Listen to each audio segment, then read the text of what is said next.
오늘 이 시간 우리가 함께 볼 교회는 빌라델비아 교회입니다.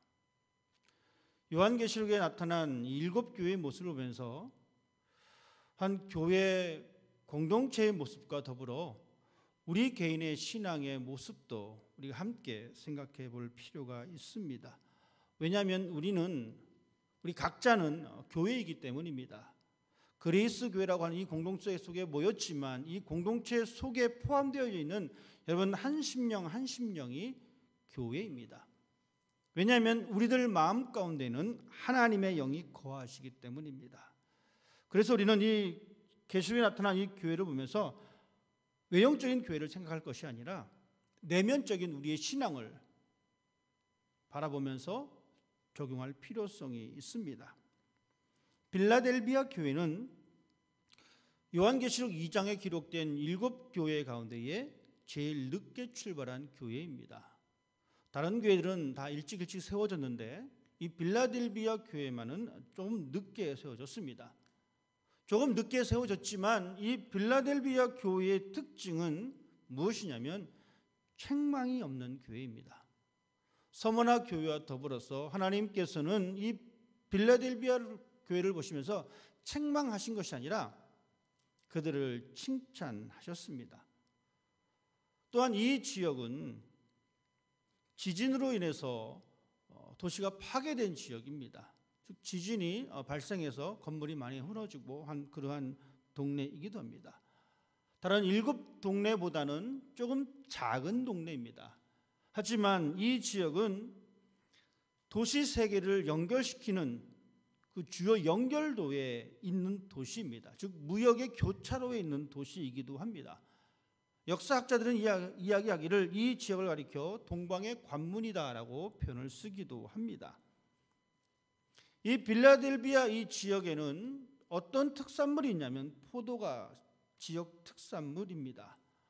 그렇다 보니까 이 지역을 수호하는 신은 당연히 술의 신입니다.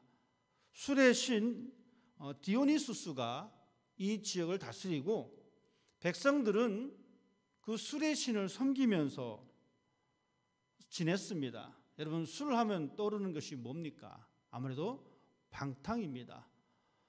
술을 먹는 사람들은 사람이 술을 먹는 게 아니고 술이 사람을 먹는다라고 표현을 합니다. 그 정도로 여러분 이 술이라는 것이 이 방탕과 이게 연결되어지는 그러한 것입니다. 이러한 도시 속에서 사람들은 살고 있었습니다. 이 도시를 배경으로 하고 있는 그들을 향해서 우리 주님은 너희가 술 취했다라고 책망하신 것이 아니라 모든 책망은 뒤로 미뤄두시고 칭찬해 주셨습니다. 빌라델비아 교회를 향한 주님의 모습을 이렇게 표현해 주고 있습니다. 거룩하고 진실하사 다윗의 열쇠를 가지신 분이 말씀하신다라고 이야기해 주고 있습니다. 우리 주님은 거룩하신 분이다라고 설명하고 있습니다. 여러분 이 거룩하다라고 하는 이 이야기는 어떤 의미가 있냐면 분리되었다는 이야기입니다. 성도를 가리켜 거룩한 백성이다라고 이야기합니다. 이 말은 성도는 분리되었다는 것입니다. 여러분 우리는 분리된 사람입니다. 즉 세상의 문화와 환경 가운데 있지만 세상과 분리된 사람이라는 것입니다. 그렇다면 우리는 우리 자신을 다시 한번 생각해 볼 필요가 있습니다. 나는 과연 세상 사람들과 분리가 되어 있는가?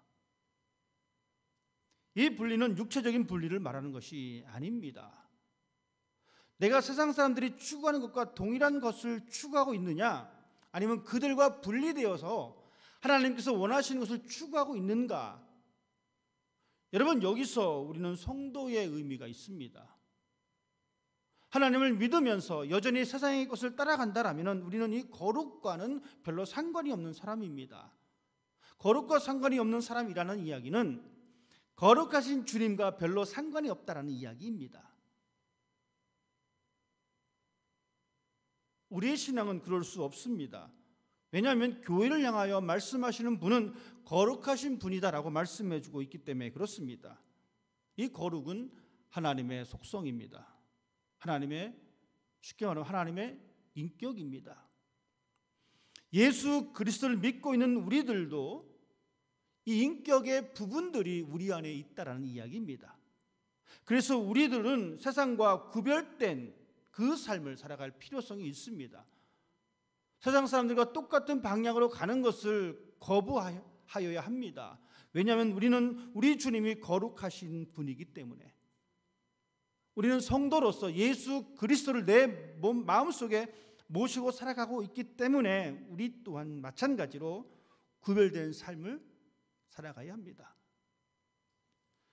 참 감사한 것은 사람들은 이 구별된 삶을 살아가려고 합니다. 그래서 지금 여러분이 이 자리에 앉아 계십니다. 그런데 안타까운 것은 이 자리에 있을 때만 구별된다라는 것입니다. 이것이 우리의 약점이기도 합니다.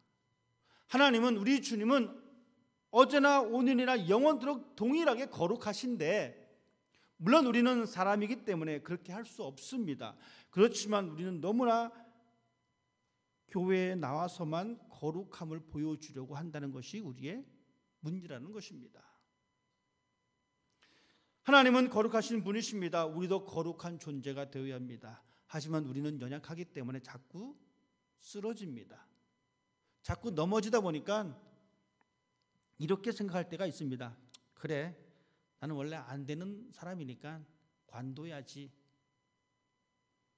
이 마음은 사탄이 심어주는 마음입니다. 우리는 아무리 노력을 해도 거룩해질 수가 없습니다. 하지만 노력하는 그 모습을 버려서는 안 됩니다. 그 모습을 가져야 합니다. 우리가 애쓰고 힘써도 우리는 거룩할 수 없지만, 그래도 우리 주님은 일어나서 다시 한번 걸을 수 있는 힘을 주시고 우리로 하여금 그 거룩을 따라가기를 원하고 계십니다. 그리고 여러분들은 대단하게도 내가 그렇게 거룩함을 따라가겠다라고 작정하신 분들이십니다. 이 자리에 앉아있는 그 자체가 내가 그렇게 한번 해보겠다라고 결심한 분이십니다. 대단한 의지이십니다. 대단한 결단이십니다. 하나님 앞에서 박수를 받아 마땅한 분들이십니다. 그렇기 때문에 조금 힘들어도 거룩하신 주님이 우리에게 보여주셨듯이 우리도 그 거룩함을 쫓아가는 사람이 되어야 합니다. 이것을 위해서 우리 주님은 십자가에서 희생하셨습니다. 우리 주님은 거룩하신 분이시고 또한 진실하신 분이십니다. 완전하신 분이라는 겁니다. 참되다는 것입니다. 말씀드렸듯이 우리는 거룩하기도 힘들고 우리는 진실하기도 힘듭니다. 그렇지만 결단코 이 일을 감당할 수 있도록 내가 너와 함께 하겠다라고 우리 주님은 약속해 주셨습니다. 우리가 진정 그 주님의 약속을 믿고 신뢰한다면 때로는 넘어져도, 때로는 실패해도 거룩으로의 한 걸음 나가는 사람이 되어야 하고 진실함으로 한 걸음 나가는 사람이 되어야 합니다. 우리 주님은 그 모습을 보시면서 칭찬하십니다. 적은 능력이지만 그럼에도 불구하고 최선을 다하고자 했던 그 모습을 우리 주님은 칭찬하고 있습니다. 또한 이 빌라델비아 교회를 향한 주님은 다윗의 열쇠를 가진 자다라고 말씀해 주고 있습니다. 열면 닫을 사람이 없고 닫으면 열 사람이 없는 그 열쇠. 이 말씀의 배경은 구약 성경에 나타납니다. 히스기야 왕의 국내 대신 엘리야김에게 주신 말씀이기도 합니다. 다윗 집에 왕궁의 열쇠를 맡겼습니다. 이 사람이 이 열쇠를 가지고 열어줘야만 문이 열리고 그곳에서 모든 것들을 사용할 수가 있습니다. 잠궈버리면 그 누구도 사용할 수가 없습니다. 왕의 허락에 의해서 온전히 사용되어지는 바로 그러한 상황입니다. 즉 이 엘리야김은 왕 앞에서 절대 권력을 가진 사람입니다. 여러분, 열쇠 무슨 생각이 드십니까? 소유권입니다.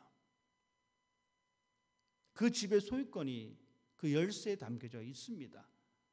우리는 아무에게나 이 열쇠를 주지 않습니다. 우리 주님은 그 열쇠를 가지신 분이다라고 이야기해 주고 있습니다. 즉 예수님만이 온전한 구원의 열쇠라는 것입니다. 예수님만이 온전한 영생의 열쇠입니다. 예수님만이 온전한 천국의 열쇠요. 예수님만이 온전한 교회의 열쇠요.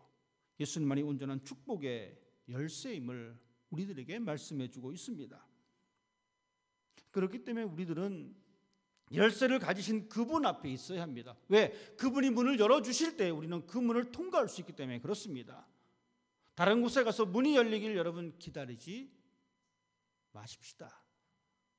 여전히 세상 사람들은 다른 곳에서 문이 열리기를 기다립니다. 권력 앞에서 그 문이 열리기를 기다립니다. 재물 앞에서 그 문이 열리기를 기다립니다. 하지만 성경은 분명히 우리에게 말씀해 주기를 다윗의 열쇠를 가지셨다. 즉 예수님만이 참 열쇠다라고 우리에게 말씀해 주고 있습니다. 이 말은 우리는 모두는 예수님의 통치 아래에 있어야 된다는 이야기입니다. 그분께서 말씀해 주고 있기를 내가 내 앞에 열린 문을 두었다라고 말씀해 주고 있습니다. 어떤 문입니까? 우리 주님은 우리에게 어떤 문을 열어 놓으셨습니까? 가장 중요한 것은 구원의 문입니다. 우리 주님은 우리에게 구원의 문을 열어주셨습니다. 구원이 왜 우리에게 필요하냐면 죽음 이후에 우리의 삶은 또 다른 세상에 있기 때문에 그렇습니다. 우리가 이 땅에 삶을 살지만 결국 우리의 영원한 생명은 천국에서 우리 주님과 더불어 함께 거합니다. 그 문을 우리에게 주셨습니다. 그 문이 우리에게 열어주셨습니다. 빌라델비아 교회를 향해서 주님은 말씀하십니다. 그 문이 열려 있기 때문에 네가 그 문 안에 들어올 수 있다. 이 말씀은 지금 당하고 있는 여러 가지 고난과 역경, 이 모든 어려움에 굴복하지 말고 넘어지지 말고 이제 바로 앞에 문이 열려 있는데 거기까지 오라라고 하는 격려의 말씀입니다. 여러분, 빌라델비아 교회만 겪었던 고난이 아닙니다.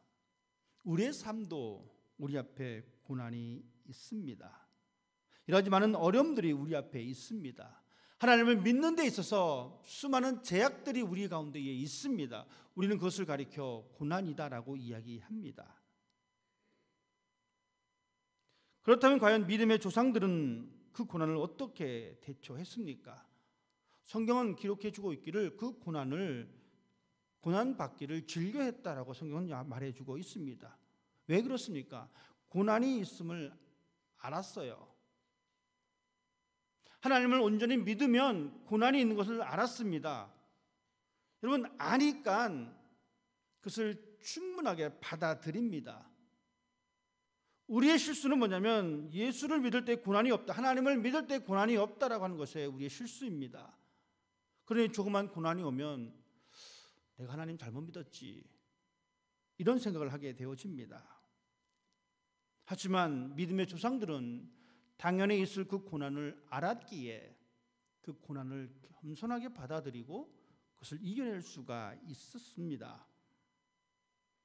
그 열린 문을 두신 주님은 빌라델비아 교회를 향해서 칭찬하고 있습니다. 내가 내 행위를 아노니 내가 작은 능력을 가지고서도 내 말을 지키며 내 이름을 배반하지 아니하였도다. 여러분, 이 빌라델비아 교회에 주셨던 이 칭찬의 소리를 여러분 마음속으로 다시 한번 듣기를 원합니다. 주님은 말씀하십니다. 주님 우리들을 향해서 말씀하십니다. 주님은 나를 향해서 말씀해 주고 있습니다. 내가 내 행위를 안다. 내가 작은 능력을 가지고서도 내 말을 지켰다. 어떻습니까? 주님이 이렇게 우리에게 말씀하실 때 우리의 마음이 어떻습니까? 주님은 작은 능력을 가지고도 내 말을 지키며 내 이름을 배반하지 않았다라고 칭찬해 주고 있습니다. 사실 이 빌라델비아 교회는 다른 교회에 비해서 적은 교회였습니다. 그렇게 부유한 교회도 아니었습니다. 아주 적은 능력을 가지고 있는 교회였습니다. 참 재미있는 것은 사람들은 능력이 많으면 신앙의 수준이 높다라고 생각합니다. 내가 능력이 많으면 내 신앙의 수준이 있다라고 생각합니다. 하지만 주님은 그렇게 바라보지 않습니다. 여러분, 능력이 많고 적음이 신앙의 수준을 결정하는 것이 아닙니다. 능력이 적었음에도 불구하고 칭찬받았습니다. 하지만 능력이 많았음에도 불구하고 모든 것을 다 갖추었다라고 했던 그 교회는 어떻습니까? 책망을 받았습니다. 어떻게 보면 정말 인간적인 눈으로 보면 사대 교회는 능력도 많았고 아주 부했는데 오히려 그 교회는 꾸중을 들었습니다. 반면에 빌라델비아 교회는 적고 능력이 없음에도 불구하고 우리 주님께 칭찬을 들었습니다. 말씀드렸듯이 빌라델비아 이 지역은 지진이 발생한 지역입니다. 그러다 보니까 지진이 나게 되면 모든 건물은 무너집니다. 사람들은 이 무너진 터를 보면서 10년, 20년, 30년 생활을 했습니다. 빌라델비아 지역을 성지순례를 통해서 간 적이 있습니다. 빌라델비아 교회에 터만 남겨졌는데 지진이 났지만 이 터는 살아 있었습니다. 아주 거대한 성전의 두 기둥을 본 기억이 납니다. 그래서 주님은 말씀하십니다. 너가 적은 능력을 가지고 주의를 잘 감당했기 때문에 성전의 기둥과 같은 존재가 된다. 적은 능력을 소유한 교회였지만 규모와 상관없이 섬김의 모범을 보여준 교회가 바로 빌라델비아 교회입니다. 여러분, 섬긴다는 것은 서로 격려하고 서로 세워준다라는 의미입니다. 무조건 양보하는 것이 아니라 상대방을 세워주고 상대방이 부족해도 메꾸어주고 세워주는 것이 바로 섬김입니다. 이런 능력을 소유한 교회다라고 주님은 칭찬해주고 있습니다. 그렇기 때문에 중요한 것은 무엇이냐면 능력이 많고 적음이 중요한 것이 아닙니다. 능력이 많을 수도 있고 능력이 적을 수도 있습니다. 그것이 중요한 것이 아니라 주신 능력을 내가 어떻게 사용하느냐, 하나님께서 나에게 주신 그것을 내가 어떻게 사용하느냐, 그것이 중요한 것입니다. 능력이 많다라고 해서 칭찬하는 것이 결코 아닙니다. 능력이 적다라고 해서 꾸중한 것이 아닙니다. 하나님께서 나에게 주신 그 능력을 내가 어떻게 사용하느냐, 나에게 주신 달란트를 내가 어떻게 사용하느냐. 하나님, 저는 달란트가 없습니다. 이렇게 말씀하실 수도 있습니다. 아닙니다. 하나님은 우리 모두에게 달란트를 주셨습니다. 어떤 사람에게는 많이 주셨고 어떤 사람에게는 조금 주셨습니다. 왜 조금 주셨냐면 그것이 나에게 가장 적합하기 때문에 그렇습니다. 내 생각에는 많이 받았으면 좋겠는데 하나님은 많이 받는 것이 좋은 게 아니라 지금 너한테는 이만큼이야 라고 주셨다는 겁니다.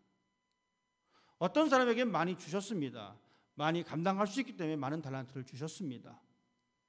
그런데 여러분 보십시다. 사대교회가 많은 능력을 받았습니다. 아울러 책망도 많이 받았습니다. 달란트를 조금 받았습니다. 주님은 그 적은 달란트를 가지고 최선을 다한 그 교회를 향해서 칭찬해 주고 있습니다. 교회가 얼마나 큰가, 교회가 얼마나 큰 능력이 있는가, 이것이 중요한 것이 아니라 교회가 적은 능력을 가지고 얼만큼 위대한 일을 하는가. 내가 비록 달란트는 작지만 내가 하는 이 행위가 주님 앞에서 얼마나 위대한 일인가. 한 여인이 많은 사람들이 보는 앞에서 동전 2입을 헌금함에 집어넣습니다. 참 창피하게도 이 헌금통에 소리가 납니다. 동전이다 보니까 딸랑딸랑딸랑 떨어지는 소리가 들립니다. 여러분, 우리가 그것을 한번 생각해 보십시다. 우리가 헌금을 하는데 다 보는 사람들 앞에서 헌금을 하는 것과 보이지 않는 곳에서 헌금하는 것과 우리의 마음가짐이 또 달라집니다. 이 여인이 헌금할 때에 하필 주변에 많은 사람이 있었습니다. 동전 2개를 집어넣습니다. 딸랑딸랑딸랑. 주님은 뭐라고 하셨습니까? 이 여인이 모든 사람보다 많이 넣었다.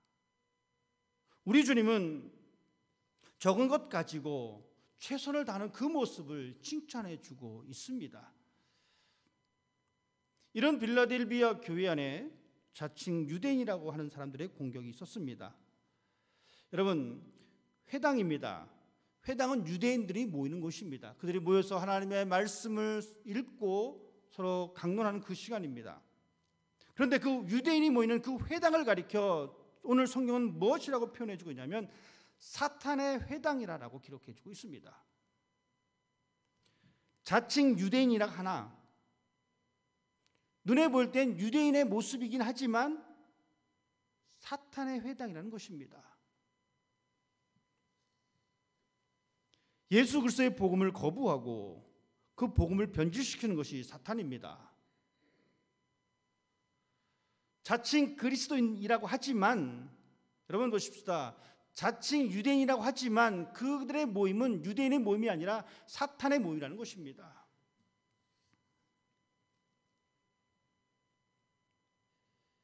자칭 성도라고 하지만 사탄의 하수인들이 존재한다는 것입니다. 여러분, 이것은 남의 일이 아닙니다. 우리 일입니다. 때로는 우리도 이런 모습 속에 넘어갈 수가 있습니다. 예수님을 고백했던 베드로, 주는 그리스도시요 살아계신 하나님의 아들입니다. 예수님이 얼마나 칭찬하셨습니까? 하지만 그 베드로를 향해서 주님은 말씀하십니다. 사탄아, 내 뒤로 물러가라. 자칭 그리스도이나 하지만 사탄의 하수인들이 존재한다는 것을 기억한다면 우리가 어떻게 신앙생활을 해야 될 것인가를 생각해 볼 수가 있습니다. 사단의 정체는 거짓말장이요 거짓의 아비다라고 요한복음 말씀해 주고 있습니다. 그 사탄은 성도에 대하여 비방하는 사람이다라고 이야기해 주고 있습니다. 교회를 분열시키고 성도들을 이간시키는 것, 여러분 그것이 자칭 유대인의 회당이지만 아니라고 말씀하십니다. 그것은 그냥 껍데기뿐이고 그 실상은 사탄의 회당이라고 말씀하고 있습니다. 그렇기 때문에 우리는 교회라고 다 교회가 아닙니다. 이 땅에 사는 그리스도인들이 다 그리스도인이 아닙니다. 그 모습을 한탄하고만 있을 것이 아니라 하나님, 내가 진짜 그리스도인이 되기를 원합니다. 이렇게 우리 자신을 뒤돌아보는 사람이 되어야 합니다. 제가 비록 부족하지만 제가 그리스도인이 되기를 원합니다. 왜냐하면 자칭 유대인이라고 하지만 사단의 회당이 있기 때문에 그렇습니다. 그렇기 때문에 교회가 다 교회가 아닙니다. 모임의 목적이 무엇인지 정확히 아셔야 합니다. 교회의 목적이 무엇인지, 하나님의 영광을 위해서 예배드리는 그곳인지 정확히 알아야 합니다. 우리의 삶이 그렇습니다. 내가 살아가는 삶의 목적이 무엇인지 여러분 정확히 알아야 합니다. 왜냐하면 내가 교회이기 때문입니다. 빌라델비아 교회는 하나님의 말씀에 순종한 교회입니다. 칭찬의 핵심입니다. 여러분, 그 전의 교회들은 어떻습니까? 그 전의 교회들은 말씀을 지키는 대신에 발람의 교훈을 지켰습니다. 니골라당의 교훈을 따라갔습니다. 이세벨의 교훈을 따라갔습니다. 하지만 이 빌라델비아 교회는 하나님의 말씀을 지켰습니다. 하나님의 말씀을 끝까지 부여잡았습니다. 예수님의 이름을 배반하지 않았습니다. 즉 주님에 대한 믿음을 버리지 않았습니다. 복음의 가치를 알고 믿음을 지켜냈습니다. 빌라델비아 교회라고 왜 어려움이 없었겠습니까? 그때 당시에 예수 그리스도의 부활을 믿고 하나님을 믿는 사람들에게는 당연히 핍박이 있었습니다. 그들이 그런 어려움이 있었지만 그럼에도 불구하고 복음의 가치를 알고 믿음을 지켜냈듯이 여러분, 우리도 그러한 삶을 살아가는 사람이 되어야 합니다. 그렇다면 과연 우리에게는 어떤 고난이 있을까요? 여러분, 하나님을 믿으면서 어떤 고난을 겪고 있습니까? 나는 고난은 없어, 이렇게 생각하십니까? 우리에게도 고난이 있습니다. 때로는 전도하기 위해서 창피함을 감당하기도 합니다. 때로는 주일 예배를 드리기 위해서 휴일을 반납할 수도 있습니다. 또 없는 중에 헌금도 드려야 합니다. 남들 뒷거래 할 때 그것을 못해서 승진이 또 더디기도 합니다. 저를 속이고 싶은데 저를 못 속이는 바람에 남들처럼 많은 이익을 남기지도 못합니다. 욕하고 막 싸우고 싶은데 그러지 못할 때도 있습니다. 여러분, 이것이 우리가 겪는 고난의 여러 부분이기도 합니다. 그렇지만 이러한 고난이 과연 영원한 죽음보다 더 클까요? 우리의 고난은 축복의 통로입니다. 여러분이 인정하든 인정하지 않든 성경은 우리에게 그것을 분명히 말씀해 주고 있습니다. 고난을 통하여 하나님의 축복을 우리에게 보여주고 있습니다. 주님은 말씀하십니다. 너가 가진 것을 굳게 지켜라. 아무나 내 면류관을 빼앗지 못하게 하라라고 말씀해 주고 있습니다. 11절 말씀입니다. 내가 속히 오리니 내가 가진 것을 굳게 잡아 아무도 내 면류관을 빼앗지 못하게 하라. 아무도 내 면류관을 빼앗지 못하게 하라.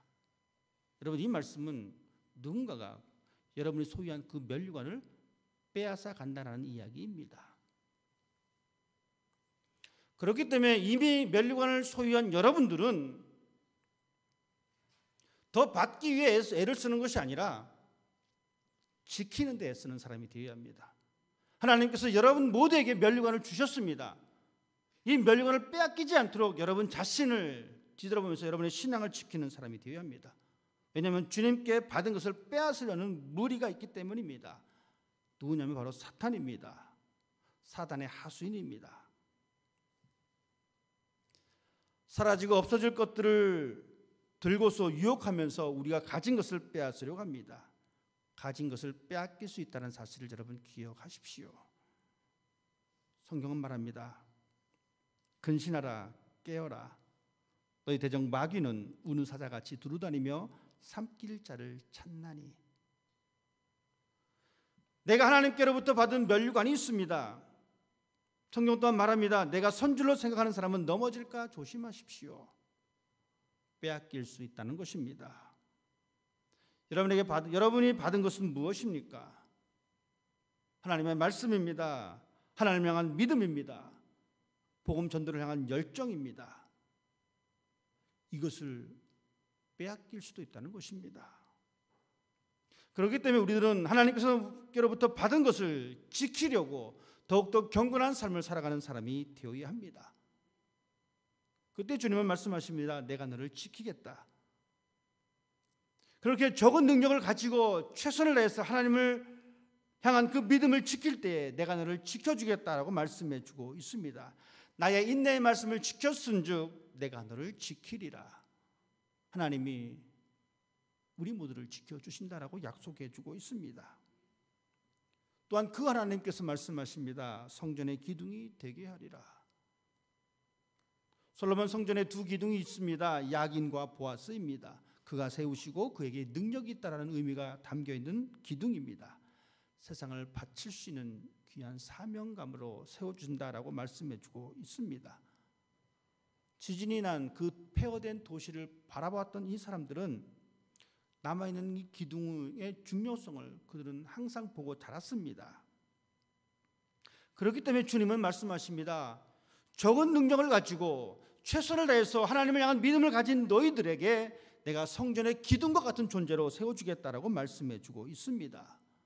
여러분, 이 말씀처럼 우리 모두가 하나님 나라의 공동체를 세우는 든든한 기둥이 되기를 원합니다. 능력이 많고 적음의 문제가 아닙니다. 설령 내가 가진 능력이 적다 할지라도 우리 주님은 내가 부여잡은 이 말씀을 부여잡고 있다라면 내가 너를 기둥과 같이 세워주겠다라고 말씀해주고 있습니다. 척박한 환경에 처한다 할지라도 하나님을 향한 신실함을 잃지 않는 여러분이 되기를 바랍니다.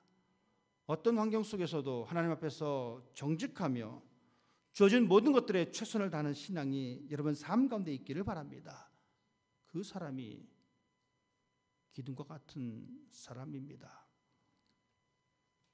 환경이 바뀌고 편안해지면 하나님을 잘 섬길 거다, 이렇게 말하시는 분들 정말 많이 봤습니다. 좀 더 나아지면 그때 잘 믿을게요. 다 거짓말이었더라고요. 환경이 절대로 우리의 믿음을, 환경이 좋다라고 해서 절대로 우리의 믿음을 만들어주지 않습니다. 사랑하는 성도 여러분, 환경이 우리의 신앙을 좌우할 수 없습니다. 오직 하나님의 말씀이 우리의 신앙을 좌우합니다. 하나님께서 여러분에게 주신 그 능력, 내 능력은 적다라고 하소연할 것이 아니라 그 능력을 통해서 하나님 앞에 최선을 다하는 삶이 되기를 원합니다. 우리 주님은 그 사람을 통하여 이 세인트루이스 지역에 기둥 같은 신앙인으로 세워주십니다. 우리 모두가 그런 축복의 삶을 살아갈 수 있게 되기를 주님의 이름으로 부탁드립니다. 기도하겠습니다. 아버지 하나님,